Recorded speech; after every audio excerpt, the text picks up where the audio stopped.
Imagine this situation. You have an important project due in a few days. You know perfectly well that you need to sit down and work on it. And what happens? YouTube, Instagram, binge-watching shows, suddenly wanting to reorganize your sock drawer or clean your windows. And then, the night before the deadline arrives, panic, stress, and a result that could have been much better if you had started earlier. Sounds familiar?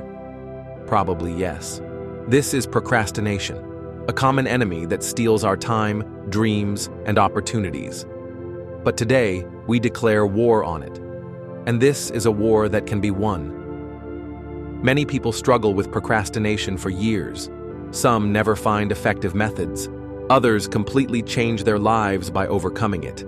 Today, we'll look at the most effective strategies that have helped thousands of people, and they will definitely help you too. Why we procrastinate. Before moving on to solutions, let's delve into the psychology of procrastination. Knowing your enemy is half the battle. Procrastination isn't just laziness. It's actually a complex psychological mechanism. People most often put things off for these reasons. Fear of failure. What if it doesn't work out? What if I can't handle it? The fear of failure makes us avoid the very possibility of failure simply by not starting the task. Perfectionism. If I can't do it perfectly, better not to do it at all. The desire for perfection often becomes the greatest enemy of progress. Lack of clarity. When there's no clear understanding of where to start or how to complete a task, the brain freezes and looks for simpler and more understandable tasks. Emotional discomfort. Tasks that evoke negative emotions, anxiety, boredom, frustration. We try to postpone as far as possible, overestimating our capabilities. I still have plenty of time. I'll manage. A classic trap that even experienced professionals fall into. Now that we better understand the causes, let's look at how we can overcome procrastination. Strategy 1. Just start. Sounds ridiculously simple, but it's actually the most powerful strategy. The problem is that we often imagine a task to be much scarier than it really is. It's like diving into cold water, unpleasant at first, but fine after a minute. For this, use the 5-minute rule. Tell yourself you'll work for just 5 minutes and then decide whether to continue. In 80% of cases, after these 5 minutes, you'll continue working because the hardest barrier, getting started, has already been overcome.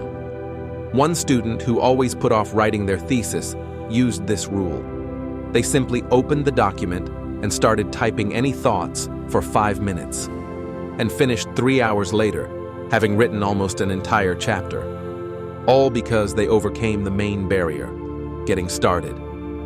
Strategy 2. Divide and conquer.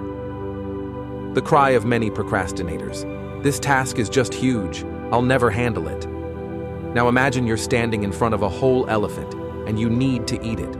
Seems impossible, right? Now imagine cutting this elephant into small pieces and eating them one by one. Not so scary anymore. The same goes for any task. Break it down into small, specific steps. So small that each one doesn't cause resistance or fear. For example, instead of write a term paper, write down, find 3 sources for the first section. Read the first source and make 5 notes. Write an outline for the introduction, 3 to 5 points. Write the first paragraph of the introduction. When we see concrete, achievable steps, the brain doesn't go into fight or flight mode, and we can work calmly. Plus, each small step completed gives a boost of motivation and a sense of progress. Strategy 3. Environment management. Know why it's so difficult to work at home and we often go to cafes or co-working spaces? Because our brain associates home with rest and the office with work. Create an environment where it's difficult to procrastinate and easy to work. Practical steps. Remove temptations. Smartphone in another room, social media blocked, TV turned off. Prepare everything necessary. If you constantly need to get up to grab something, that's a great excuse for procrastination. Change location. If you're constantly distracted at home, go to a library or cafe. Use anchor habits.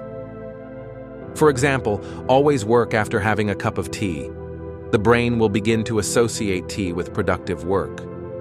Each of these small changes may seem insignificant on its own, but together they create a powerful system that makes procrastination harder and productivity easier. Strategy 4. Social accountability. Our brain doesn't like to let us down in front of other people.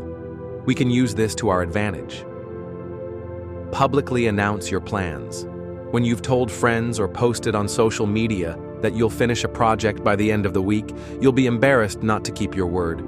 Find an accountability partner. Agree with a friend that you'll report to each other daily on your progress. Use the grading principle. Ask someone to check your work at certain stages. This creates additional motivation not to procrastinate. Join a group of like-minded people. These can be online communities or live meetings where everyone works on their projects and shares successes and challenges. Research shows that public commitments increase the likelihood of completing a task by 65%. So don't be afraid to tell others about your plans and goals. Practical anti-procrastination system. So, based on all these strategies, here's a simple system you can start using right now. Step 1. Plan in the evening. In the evening, make a list of 3 to 5 most important tasks for tomorrow. No more. Overload is a sure path to procrastination. Step 2. Break each task into specific steps. The first step should be so small that it takes no more than 5 minutes to complete. Step 3. Create the right environment. Remove potential distractions in advance and prepare everything necessary. Step 4. Use a timer. Set a timer for 25 minutes and work without distractions. Then take a 5-minute break. This is the classic Pomodoro method, which is incredibly effective. Step 5. Reward yourself. After completing a task, or a significant part of it, be sure to give yourself a small reward, a cup of your favorite tea, an episode of a show, a walk. This reinforces positive associations with completed work. Sounds simple? It is. But don't confuse simplicity with ease. This system is simple, but requires consistency and discipline. Conclusion. Procrastination is not a sentence or a character trait. It's a habit that can be changed like any other. It will take time and effort, but the result is worth it.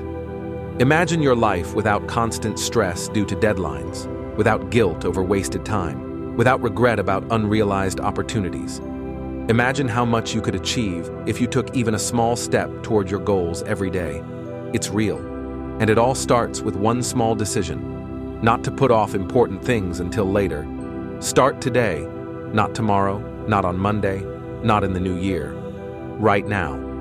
And remember, imperfect action is always better than perfect inaction. If the video was helpful, like it, subscribe to the channel, and don't forget to hit the bell to receive notifications about new videos. And in the comments, share which strategy seemed most useful to you. See you in the next video.